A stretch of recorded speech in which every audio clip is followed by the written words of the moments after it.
Morning Business. Oui, 101 aujourd'hui, 120 à la fin de l'année. Jean-Marc Daniel, horreur, malheur ? Ah mais malheur, j'avais déjà dénoncé ici l'insouciance de nos dirigeants. Je pense que les événements actuels ne changent pas la réalité. C'est-à-dire que sur la dette, on connaît le problème. Hein. Ce qui est frappant d'ailleurs, c'est que par exemple Thierry Breton, quand il était ministre des Finances, avait décidé qu'il était monsieur anti-dette. Et maintenant, il se félicite du fait que l'Europe s'endette. Donc je crois qu'il faut revenir quand même à une certaine constance dans l'analyse de la dette. Il y a 4 handicaps que provoque la dette. Le premier, c'est d'être ce qu'on appelle un mécanisme en Robin des Bois inversé, Robin Hood Reverse. C'est-à-dire qu'on prend une partie de la richesse du pays sur l'ensemble du pays pour le reverser à une partie du pays au travers des intérêts que l'on reverse.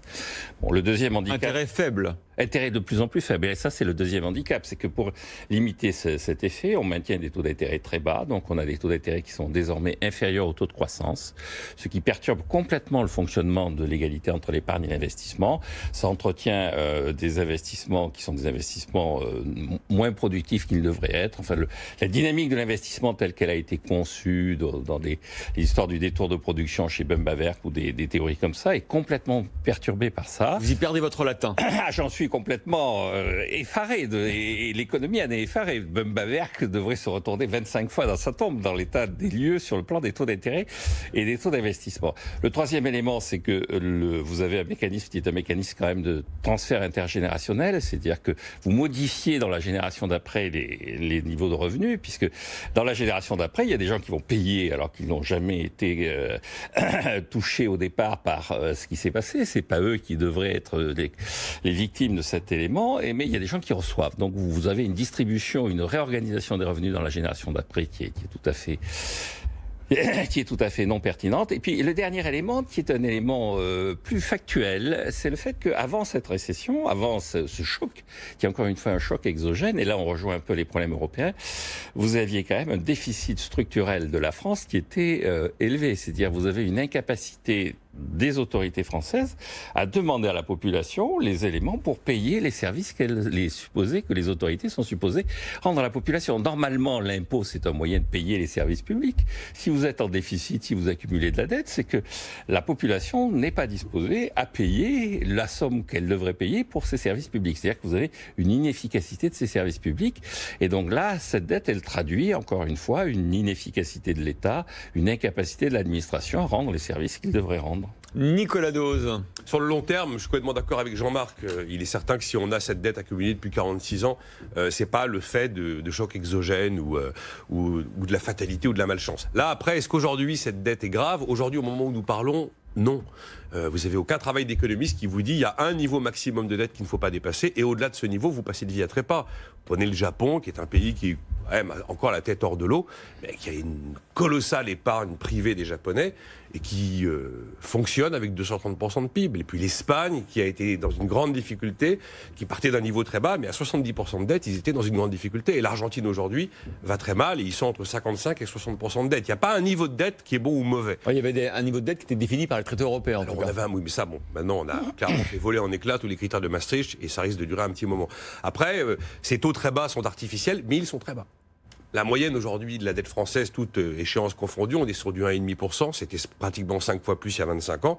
Les faits sont qu'ils sont très bas. Alors, ils sont pas très bas pour des bonnes raisons. Ils sont très bas pour une forme de manipulation qui, c'est vrai, pervertit complètement la logique de l'investissement. Enfin, la réalité est qu'aujourd'hui, celle-là, ce qui nous permet d'avoir cette dette qui est soutenable. Et le troisième élément, c'est que la BCE est à la manœuvre. Alors aussi, on peut critiquer ses choix, mais c'est un fait.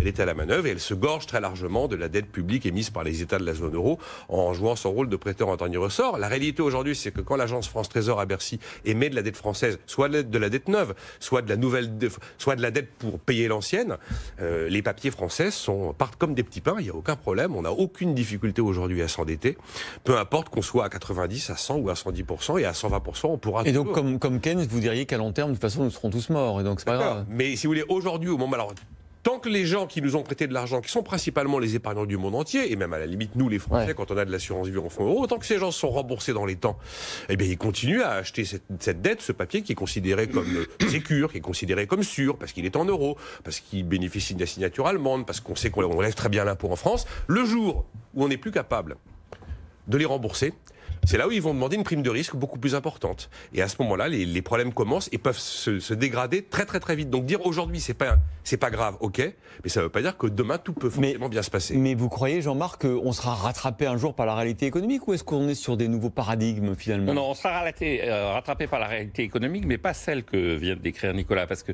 de toute façon, on la placera toujours. À partir du moment où la Banque centrale rachète la dette, n'importe quel banquier achète la dette et la revend immédiatement à la Banque centrale.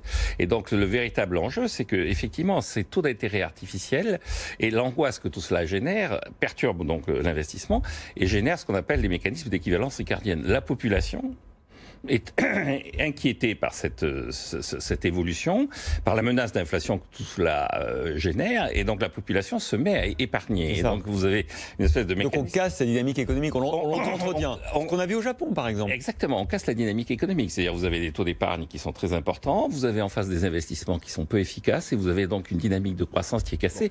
Vous avez une dynamique dans laquelle la baisse des taux d'intérêt a comme conséquence, il y a des travaux qui commencent à démontrer que, vous savez, on dit qu'il y a de moins en moins de productivité, qu'en fait, la productivité, elle répercute en réalité l'efficacité du capital. Quand les taux d'intérêt sont très bas, ça tire à la baisse la productivité parce que les investissements que l'on fait sont des investissements peu efficaces. C'est d'ailleurs pour finir avec Bumbawerk, qui aura été un des héros de cette matinée. C'est ce que raconte Bumbawerk, qui est un économiste autrichien de la fin du 19e siècle. La BCE n'achète pas l'ensemble de la dette publique émise par la France aujourd'hui. On a quand même besoin du marché encore aujourd'hui. Et il y a des investisseurs qui... Si vous avez une poussée de Marine Le Pen pour la prochaine élection, ou si vous avez une grosse colère des pays du Nord comme les Pays-Bas qui menacent la survie de l'euro, là vous êtes devant des phénomènes qui pourraient faire changer la donne de la signature française très rapidement. Il a fallu moins de 15 jours avec Berlusconi en 2011 en Italie pour que ça devienne critique. Juste une remarque, elle peut acheter 100% de la dette publique. La seule menace, ce serait de l'inflation. Mais normalement, elle ne peut pas. Oui, enfin, elle le fait, donc elle le peut. Merci Jean-Marc, merci Nicolas.